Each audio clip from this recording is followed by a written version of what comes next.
ডাইনে বাইরে কোনো দিকে না তাকিয়ে সোজা তোমাদের বাড়িতে চলে। সে তো দেখতেই পাচ্ছি। বাবাকে ডেকে না না না না, বাবাকে ডাকতে হবে না। পিঠে তোমার দাদা দুঃখ পাবে। দুঃখ পাবে? হ্যাঁ, বললে কথা দোষ হবে। হ্যাঁ, তোমাদের বলতে বারণ করেছে কিনা? বলতে বারণ করেছে? কি বলতে বারণ করেছে?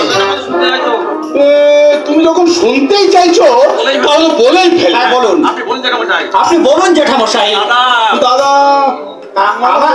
হ্যাঁ হ্যাঁ হ্যাঁ, তোমার দাদা। দাদা আমার কাছে 500 টাকা ধার নিয়েছিল। 500 টাকা ধার নিয়েছে? হ্যাঁ, 2 মাস পার হয়ে গেলে এক মুঠ হাতও এখনো উপর করে। সে কি দাদা আপনার কাছ থেকে টাকা ধার নিয়েছে? বললে কথা দোষ হবে। নেহান ভদ্রলোকের ছেলে বলে শুধু হাতে আমি টাকা দিয়েছি। তুমি বলো বাবাজি, আসল না হোক মাসে মাসে সুদটা তো আমার। ঠিক আছে দাদা এলে আমি কথাটা বলবো। তোমার দাদা কোথায়? অফিসে বেরিয়ে গেছে। অফিস? কানা ছেলের নাম ভদ্রলোক। জেঠামশাই তোমার দাদা আবার অফিসে কলম নিয়ে যেতে ভুলে যায়নি তো? তার মানে কি বলতে চাইছেন আপনি? আমি জানি বড় বড় অফিসাররাই তো অফিসে কাজ করে। আর তোমার দাদা তো বললে কোথা দোষ হবে? তোমার দাদা তো কারখানায় লোক। জেঠামশাই আর করছো কেন বাবা? আমি তো সত্যি কথাটাই বলি। হ্যাঁ আপনি সত্যের পূজারী। আপনার মতো সত্যনিষ্ঠ মানুষ আর কি যদি আর কয়েকটা থাকতো দেশটা তাহলে স্বর্গে পরিণত হতো। বাবাজি আমাকে খুব শ্রদ্ধা করে দেখছি। বললে কথা দোষ হবে। এই অঞ্চলের সবাই আমাকে খুব শ্রদ্ধা করে। করবে বই কি? মানুষকে ফাঁকি দেওয়ার কৌশল আপনি বেশ ভালোভাবে রপ্ত করেছেন।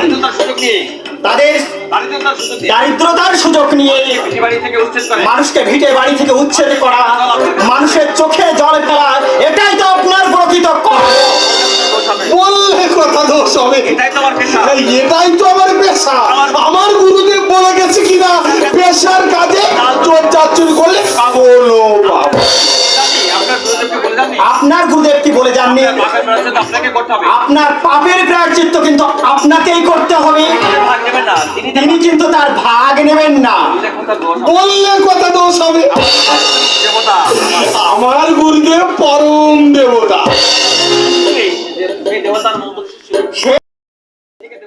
আপনি নিজেকে দেবতার পরিচয় দিয়ে ওই দেবতার নামে আপনি কলঙ্ক লেপন করবেন না।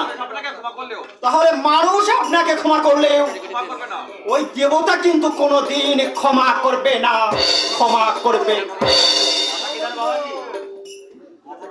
কথা কি জানো বাবাজি? এ যুগে যার অর্থ আছে সেই তো দেবতা। হ্যাঁ,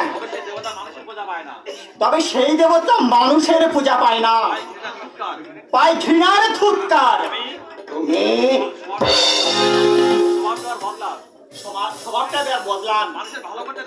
মানুষকে ভালো করতে না পারেন, ক্ষতি করার চেষ্টা করবেন না, তবে কিন্তু আপনারই ভালো হবে। তোমার কথা আমার মনে থাকবে বাবাজি। হ্যাঁ, যে কথা বলছিলাম, তুমি তো পড়াশোনার খুব ভালো শুনেছি। আচ্ছা, আমার মেয়েটাকে তুমি একটু পড়াতে পারবে বাবা? আমার সময় নেই। সে কি ইয়া যুগে মেয়েদের পড়ানোর কথা বললে সবাই 3 পায়ে এগিয়ে যায়। আর তুমি কিনা আর 5 জনের পর্যায়ে আমাকে ফেলবেন না। কত পাকে জন্মায় ঠিকই, কিন্তু তাই বলে তার সৌরভ আবর্জনায় বেরিয়ে যায় না। বললে কথা দোষ হবে। আমার মেয়ে খুব ভালো পায়েস রাঁধতে জানে। একবার খেলে না স্বাদ তুমি কোনদিন বলতে পারবে। বেশ তো, মেয়ের রান্না পায়ে আপনার গুরুদেবের নামে উৎসর্গ করে দিন।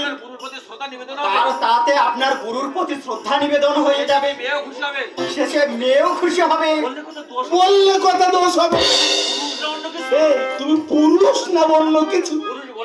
পুরুষ বলেই তো আপনার স্বার্থের বলেই